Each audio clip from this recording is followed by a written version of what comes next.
Hey, I want to thank you all for joining us today on Age is Just a Number. I have Rob Rafanan with me, who I met Rob at the UFE World Championships in 2024. And I think this is an amazing story for all of us that are watching the channel. And regardless of where you're at, I think we're going to see, and we've been seeing some really inspiring stories of people who are turning their health and fitness around. But I think Rob has a great story. So first of all, Rob, thank you for coming on the channel with us today. Oh, I appreciate you having me. Thank you so Uh, much. you're welcome. I appreciate your time for sure. And for those watching, hey, take a sec and hit that subscribe button for us and give us a like for the video. We are putting out a pile of great content, both information and inspirational and motivational, and want to make sure that you don't miss anything. So that'd be great. And so, okay, Rob, let's get right into it. So, I guess let's start with the people look at you on camera right now and they think, what is he doing on here? He looks amazing. What is he doing on here? So maybe um, let's just start with how we got here, or how maybe not how you got here, where you were at and how you got there. Sure. First off, before I say that, BJ, I just wanted to say that the the channel is awesome. I think it really hits a niche for a lot of people like myself who really needs that information and that guidance in regards to I'm entering my 40s. I'm 41 at this point, and things slow down, things get harder, things um, don't pertain to us the same way it did when we were in our 20s and 30s. So the wealth of information is spot on. So I appreciate that. Yeah, thank you Um, for that. yeah. So I'm a bit different in regards to my journey. I'm 41, as I had mentioned, but I am currently living my absolute best life. I'm in my best physical condition. Um, if we were to rewind a long time ago, I've always been a large person. Okay. At my largest, I was 400 pounds. Wow. So Um, how tall are you? I'm 5'10", 5'10". Okay. 5'10", so not super tall, 400 pounds. Wearing 5X clothes. I was on 15 different medications for hypertrophic cardiomyopathy, hypertension, high cholesterol, pre-diabetic. Okay. I had severe sleep apnea. I was on a lot of painkillers because I have four herniated discs. At 35 years old, I was walking with a cane or in a wheelchair. And the way I sort of put it is I was a present but absentee father. I was watching my daughter, who was at that time 6 years old, and I have a son as well who's younger. I was watching them grow up. I was there, but I was watching from a chair because I couldn't move. You couldn't get involved in. I couldn't get involved. I couldn't. My daughter was riding her bike for the first time, and I was cheering as someone else was helping her because I just couldn't. I Yeah, couldn't walk. It was um, it was horrible. It was not a way to live, sure. and it got so bad that I wasn't able to work any longer. And that was actually the big turning point for me because um, it's a challenge to, and I hate to say this, but it was a challenge to your manhood in regards to I can't support my family. I can't give them the stuff that they need. I can't sustain them. And so that was sort of the turning point to I need to change this. And I feel bad because I should have had that turning point when they said I had hypertension when I was, 300 pounds or 250 pounds. And, when they told me I can't train and get my heart rate over 130 because my heart might stop. That should have been my point where I was just like, okay, time to make a change. But for whatever reason, it took something like this. And so I wasn't able to walk. I wasn't able to do a lot of different things. And my chiropractor, who had been pretty much trying to sustain me in regards to being able to have some sort of mobility, asked if I ever considered bariatric surgery. And my answer was also, no way. I'm betting on myself. I can do it. And then I stopped and I thought about it. I've been betting on myself for 10 years Mhm. and I've failed. I've lost every single bet because this is 10 years that I've lost. I lost all my 30s, right? I've lost the first 6 years of my daughter's life. And at what point am I going to say, I need help? And then at some point, apathy sits in, right? You look Yeah. at your position and you look at where you are in life, and to be honest, you're not really motivated to go and make a change because everything is just so bleak. right? I think that's Right. the biggest thing that's changed in my whole journey is that perspective, the lens that I look at life through. And back then, everything was gray and dark and dreary, Right. and I just wasn't enjoying life.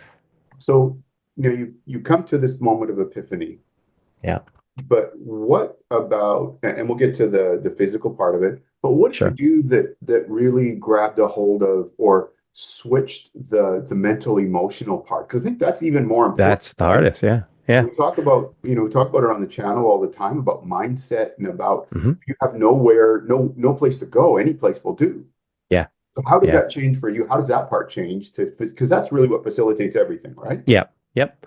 It was actually two different things. So number one, it was some napkin math that I did. So when my mom was 60, about 60, 65, Okay. she had passed away. And my dad had passed away at 63. And so I was sitting with my wife and I took out a napkin. I wrote down their ages. I did some math. And when my parents were my age, they didn't have the comorbidities that I have, but they still died in their early 60s. And if there's any correlation, which we obviously know that there is, Right. I don't have much time left. And then when I started breaking it down, how much time do I actually have with my kids before they're at the point where they don't want to hang out with dad? Right? And I've already wasted how much. And so it was really that sense of urgency that you know, time is finite. Our time that we have and just the quality of that time is finite. And so that led to me having a very honest conversation with myself. And I think for a long time, there was a lot of excuses and lying to yourself about and trying to convince yourself about who you are and what you are. Um, and for me, it was understanding, you know, you failed at this point in this aspect of your life. Why? And understanding what it was that I did well, what it was that allowed me to succeed in certain things, because I had success in a lot of different areas, but in this aspect, I didn't. And I think me coming to terms with that, and understanding where I do well, where I do not do well, allowed me to really look at life from a different point of view. And I started leaning a lot more towards that positive. All right. I do this very well. This is what I'm going to be doing now. Not that, I do this poorly. I'm going to not do this. It's going to be more towards the Yeah, positive. And I focus on the started feeling positive. a Yeah. lot, yeah, it was just living in gratitude Yeah.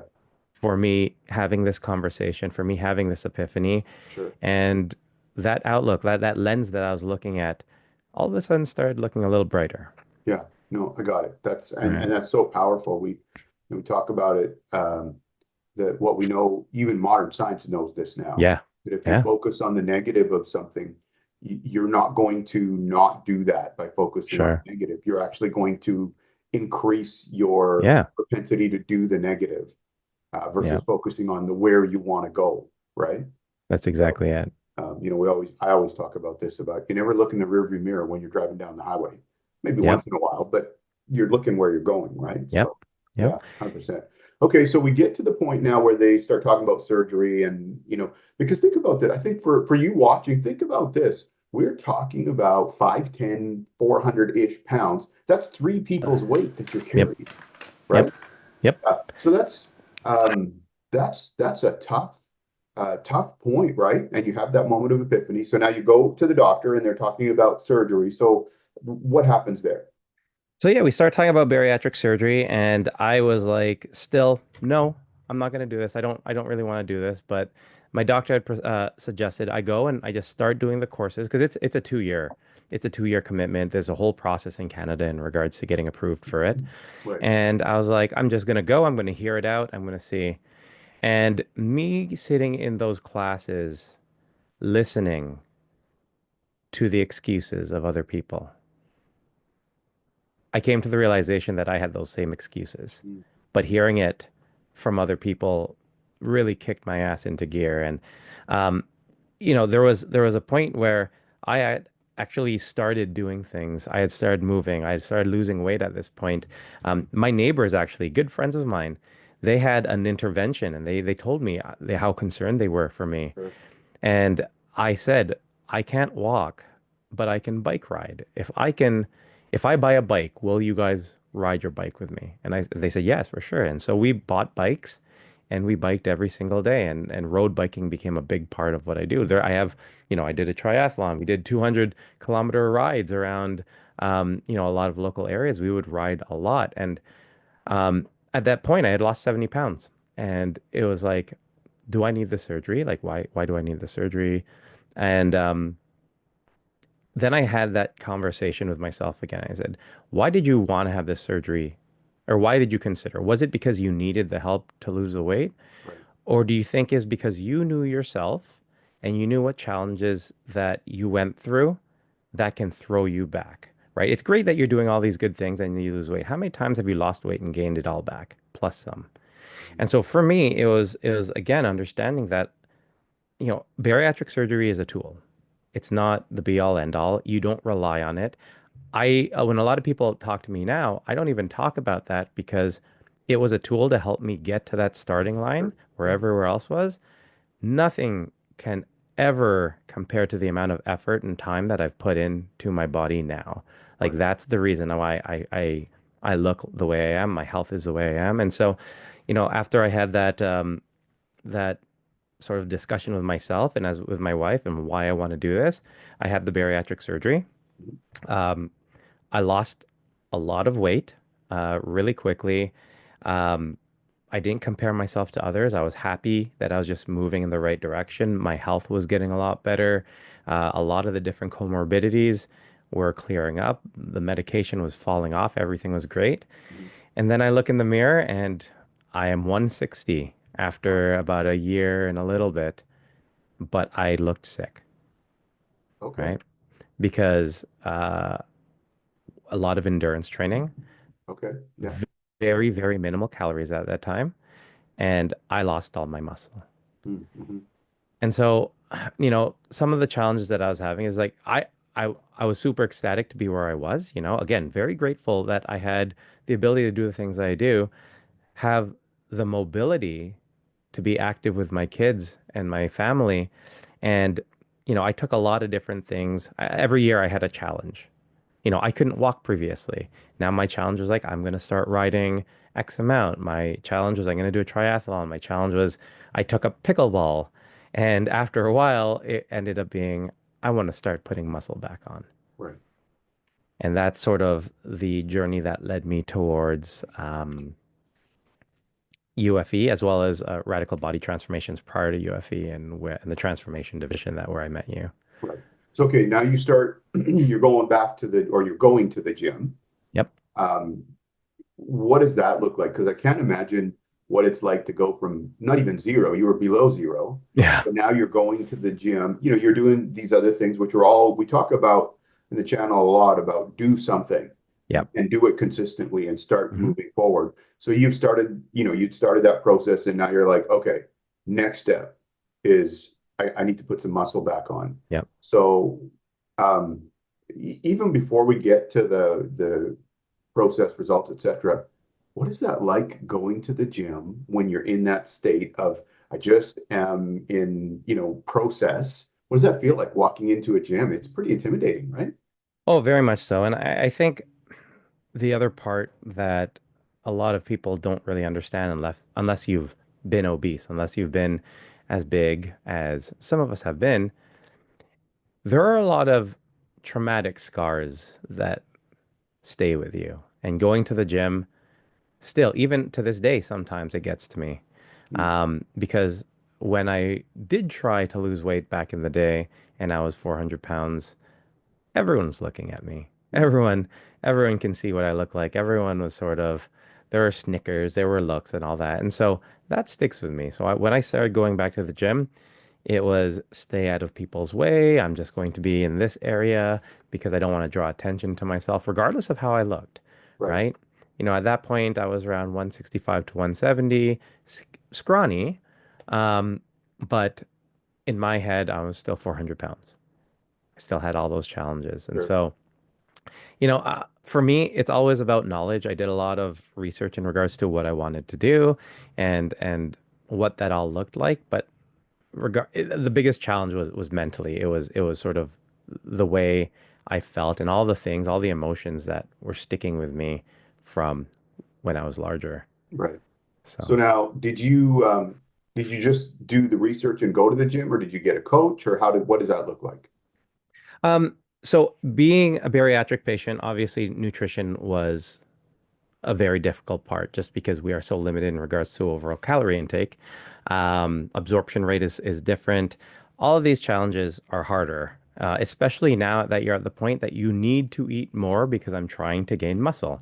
It's Right. different if I'm just trying to lose overall tissue Sure. because I was already suited for that. Now I need to double, triple my intake that I was already doing.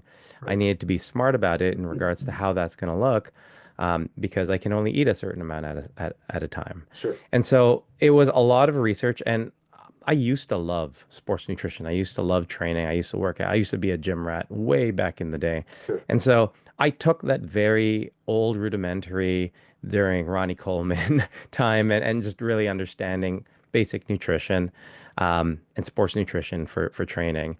And I started applying that. And then I quickly realized that, wow, things have really changed. There's a lot of science-based training and science-based understanding Sure. of how everything fits together, how everything works together. Right. And it was amazing to see. And so I started working actually with a bariatric um, dietitian in the States who works with athletes specifically who have had bariatric surgery, or she has experience with that, just for creating what a program would look like for me in terms of putting on mass. Um, in terms of training, I stuck with things that I enjoyed. Mhm. I did find that it was very difficult to find coaches that understood the challenges that a bariatric patient has. Sure. Um, and I was really, really enjoying the new science-based training approach. And I found that a lot of coaches didn't really adopt that. Okay. Yeah. So yeah, it was all based sort of on my experience and what I liked. Because I figure at this point, I've been doing this for a while now. I feel like I have a pretty good understanding of what works well for my body and what doesn't, Yeah, right? 100%. There's Um, no, and we talk about it all the time, that there's some parameters and general framework, but sure. everybody's body is going to be a little bit different, right? Yeah, for And sure. respond a little bit differently to certain exercises versus other exercises, certain calorie breakdowns, certain Yeah. macros versus others, et cetera, et cetera. So Mm-hmm. yeah, Mm-hmm. I got it. So now you're going back to the gym, you're starting to put on some muscle, things are progressing. How does it come around that you decide to go in a transformation competition, which essentially the we'll get to the world championships, but we're talking about you like talk about getting out of your comfort zone, right? Yeah. Yeah.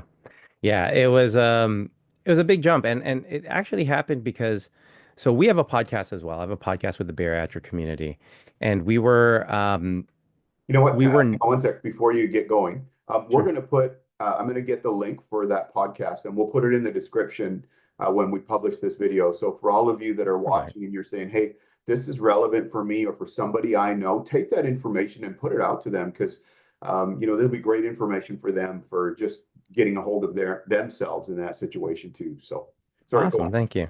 No, yeah, so we were nominated for quite a few awards for our podcast in DC last year. And when we had gone, there were a couple people who I had looked up to in the bariatric community who had competed. And going back to when I was younger, I always loved the idea of competing. I just never could, Right. right? And when I was talking with all these people in the back of my mind, I was thinking, well, why can't I do this? Right?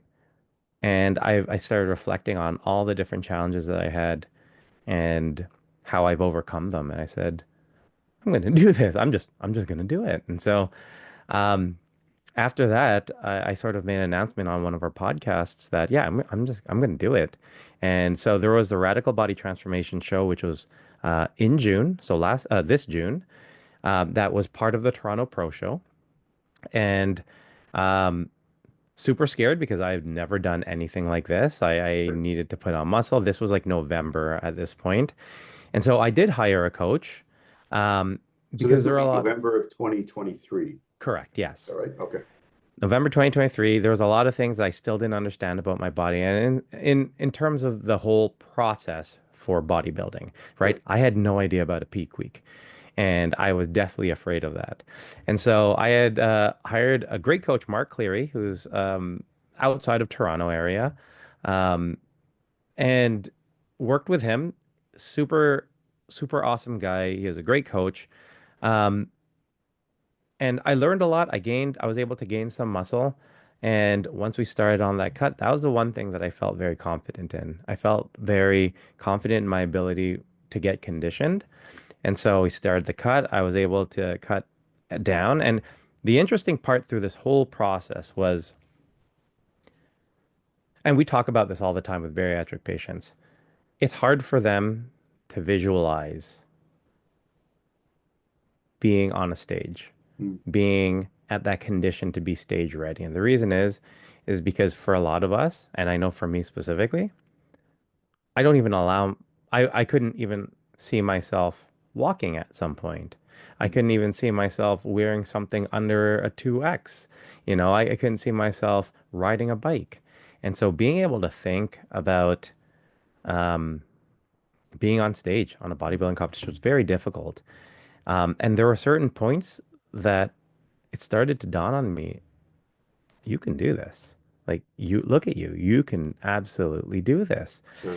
And so it started going and going and momentum started going. And once you started seeing those abs start to pop, like really, really, because let's be honest, that is like the holy grail for a lot of Sure. A people, six right? pack. That's the Yeah. goal, Yeah. 100%. right? And so Yeah. once you started seeing that, I was like, oh my God, I can definitely do this.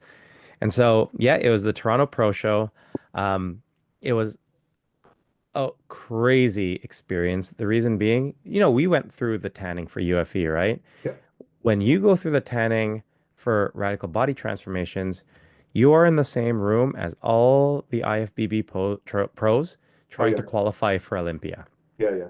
So here I am, super Yeah. small compared to everyone else, Sure. getting tanned. And it was a crazy experience because there was one guy, super depleted, bad mood, and he was trying to intimidate me out of the tanning booth to dry. Um, and he kept like trying to really push me out and give me attitude. And I was really holding my ground because I've never done this. I'm like, I'm not gonna leave because the lady said not to leave. So, Yeah. and as I was leaving, there was this one guy, and I still keep in touch with him. And he had asked me because he noticed the loose skin that I have, which I'm very self-conscious about. And he said, how much weight did you lose? And I said, at that point, I had lost 235 pounds. And he said to me, and this sticks with me every time I sign up for a competition. He said to me, you deserve to be here more than any single person here. He's like, what you've done to change the life of yourself, but your family, your friends, Yeah. far supersedes. What am I doing this for? I'm doing this to what? To look good, to win a trophy, to win a medal. He was like, look what you've already won. He was like, so don't ever feel like you don't belong here. And from that moment on, like I was absolutely hooked with the idea Yeah. of That's so competing. powerful. Yeah. Yeah. Yeah. So Wow. it was awesome. It was awesome. Depending on my specific goal of putting on muscle mass, I would like to get out of transformation Yeah. and compete at UFE in either classic physique or bodybuilding in masters. They don't do as many weight classes because I find that a lot of people don't go into bodybuilding as much, but for a weight class that sort of obviously fits me because I'm not the same size as a lot of other people. But Yeah. um, yeah, I would like to evolve and Yeah. grow out of transformation. Sure. Um, But that's, yeah, I mean, that's so powerful. Keep moving, right? Yeah. So, Oh, 100%. Keep yeah. going, keep going. And Yeah. the biggest thing I teach my kids, and I've seen this in them in terms of my mindset, and this is my mindset, is really the only barriers that we have are the ones that we impose on Yeah. ourselves, right? So And powerful. Yeah. there's always reasons why we can't do things, but really we're the only barriers. I think Yeah. back to wearing those posing trunks. It was me holding Yeah. myself back Sure. for all these changes in the past with when I was 400 pounds and had all these health issues. It was me making the decision. Right. And so now I try to live by that as much as possible. And so I always tell my, I'm constantly going back and being like, you don't have enough muscle to do bodybuilding and do all this. But I'm just like, but I have time, so I can get there, right? Yeah. And I know I Yeah. can do it. I will say that meeting you at World Championships was just amazing. It was awesome to be. I wasn't in your division, but I felt like I interacted so much with your division because everyone was just so um, just the energy of being around all you guys. There was so much camaraderie Yeah. with your group. Yeah. Obviously you guys are all competing against each other, but everyone was just awesome with each other. Um, everyone was just so sociable. Everyone was just cheering each other on. And I absolutely loved seeing that. Yeah. Because I think sometimes, obviously at varying levels of bodybuilding, but it can be fairly cutthroat, right? You Yeah. see dirty looks, you see people scoping each other out, you see unhappy people. I get it. But I didn't get that from you guys. And again, for me, in transformation, especially, every show that I take part of, yes, it's a competition. Yes, I would like to win, but it's a celebration of the work that everyone put into it. So Yeah. as much as I'm celebrating myself and my journey, I try to make sure I celebrate everyone's journey with them. So I'm always like cheering people on, checking people out. Like we were all sharing our snacks, our rice Yeah. cakes and jam. It's Right. just like, who wants this? And like candy here, here, carve up. Like Yeah. Right. for me at that point, like the work has been put in, Yeah. and I just love being around the energy of all you guys. So I do appreciate you being so open at the World Championship. Yep. I really have a lot of appreciation for what you've done and just the whole turnaround of how, because I think that's the biggest thing for people is it becomes so hopeless Yeah. when they're in that situation. Yep. And so yeah, so I just want to say I'm a big fan. How's that? I really Appreciate it. appreciate your story, and it really is inspiring. So yeah, so thank you Thank for you. that. So Thank you, so thank you BJ. for coming on with us today for the channel. And for those of you that are watching, we're going to have Rob back on at different times, talk about different stuff. I think there's stuff that he's going to be able to help all of us, me especially, with as well, and just inspire us as well. So for those that are watching, if you haven't, please take a minute and hit that subscribe button. Give us a like for the video. You want to make sure that you're not missing anything, and we're putting out a pile of great content. And remember, age is just a number. My goal for all of us is that we give you information, inspiration, and motivation. So thank you all for joining us. We'll see you next time.